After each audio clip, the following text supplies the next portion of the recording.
Did you know that there was a secret combat change in the most recent beta/preview?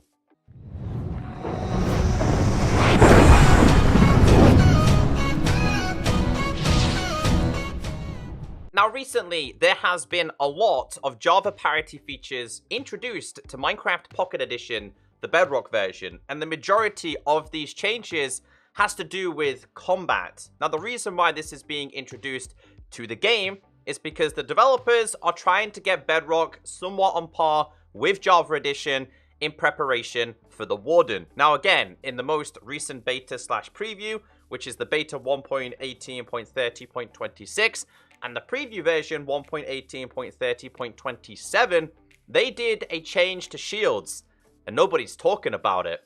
Welcome back. My name is Echo, and I hope you're having a great day. I'm just here to keep you all updated with what is happening in the Minecraft community. As you know, very recently for Minecraft Pocket Edition, they've went ahead and introduced some new controls to the game. But again, they did introduce a change to the shield, which introduces the ability to disable your shield, and this can be done by a select few mobs. This information is coming from King Bedrock. He is known as a Minecraft Java Edition developer, but also helps out on Minecraft Bedrock Edition. He tweeted out saying, "We missed a change in the recent changelogs for Bedrock Beta that you may like. We have now made a parity fix that makes shields get disabled for 5 seconds when attacked by an axe-wielding mob or player. We will make sure to list these properly in the next beta," and then tweeted @Prowl. He then tweeted, "Of course, part of this is just bringing combat closer to parity between the platforms, but it was also because the Warden utilized this functionality with its hits, so it felt a good time to bring that to parity."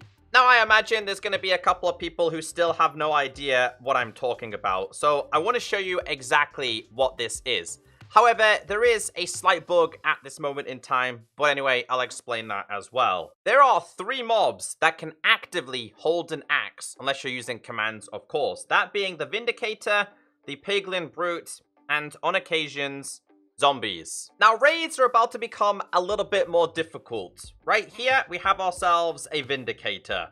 Now, Vindicators will be a mob that is able to disable your shield, and I want to show you what that looks like. So we've now entered survival, and this Vindicator really does want to attack us. I'm going to switch to my shield, and I'm going to crouch. Shields now have a cooldown, so when they hit you, you can see there that my shield is disabled. That means that he is able to hit me multiple times, and I will die. So let's do it one more time, and obviously make sure we die here, so we'll go to crouch. We're protecting, it's disabled. I'm now vulnerable to attacks. So yes, this is going to make it a lot harder during your raids because these guys are going to be able to injure you. Now, like King Bedrock has said, this change has been made in preparation for the Warden because it utilizes this ability when attacking players. So you're going to have to be so much more careful now. Now, obviously, when you do this in a raid, you're going to be a little bit more prepared than I am with like diamond armor, enchanted armor, but you're going to have to be a little bit more tactical. So although they've introduced controls that make it a little bit easier for you, this makes it a lot harder. But it's not just the Vindicator that can do this, because the Piglin Brutes, as you know, a Piglin Brute will actually wield a gold axe and has a much harder hit, and this will do the exact same thing as a Vindicator. I gotta be a little bit more cautious than with this one though, because he's gonna convert, but again, same applies. Crouch, disables shields. There you go, shield is disabled. Now, you probably noticed that when they do disable your shield, you actually are able to push them back. It kind of grants you a very minimal, very minimal knockback resistance. So we're going to put them down real quick. We're going to get this back out. We're going to crouch. Look, you can see there. So it gives you a chance to actually regain and get away. And then you're going to have to do it again to stop the attack. And then obviously at this point, it would be your turn to attack to make sure you don't get killed. But these guys are pretty strong as well. And obviously over time, they're gonna convert. Now, of course, this can happen to zombies who are wielding an axe, but we have here a perfect example. This is a zombie pigman. If we go ahead and just attack him again, and then we go to the crouch ability, you can see there anything that is holding an axe now will grant you the ability to disable his shield. Now, there is a little bit of a flaw with this, and I want to show you guys the flaws. First off, we need to kill this guy before he kills us. So the first flaw that you need to know about this is if you tap like the cursor button, it will instantly disable your shield, okay? So that's a bug. Hopefully that gets fixed. You can see it there. It's quite annoying. It's got a cooldown the same way like Churros Fruit does or Ender Pearls do. But here is the other problem. This was a tweet by KMB to King B-Dog saying, a flaw though, we can't see what's in our offhand slot in the hood. So there's no visual indicator for the shield disabling at all. And somebody responded saying they could add the shield indicator that was introduced in the combat test, the Bedrock edition.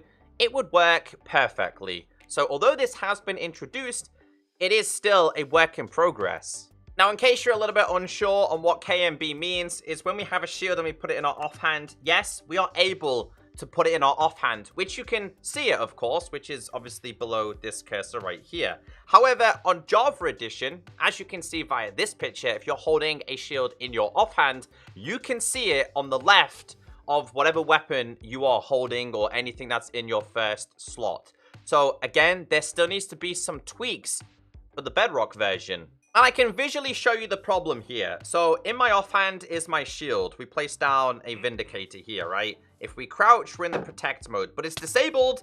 You don't know it's disabled because again, there is no visual way of it telling you that it's being disabled. So obviously at the moment, having it in your main slot is probably a benefit rather than having it in your offhand, because now you can disable it and then you'd have to switch to attack. Do you know what I mean? And then obviously if another one came over, you'd have to then switch back to your shields. And yeah, you can see how much of a pain it can be. So having it in your offhand is not currently beneficial. There's definitely room for improvement. I just want to test this one more time, but when he hits me, I want to go inside of here. So even though he hits me, there's no way for me to tell when my item is in my offhand that it's being disabled, because again, there's no indication when you're in this menu right here. So yeah, hopefully next beta or preview, there's a change to that. So that's what I wanted to cover in today's video. Let me know your opinions down below in the comment section. I'm still learning a lot about this, so I can relay the information to you. But yeah, that's the secret change that was not mentioned in the changelog. I'll catch you next time.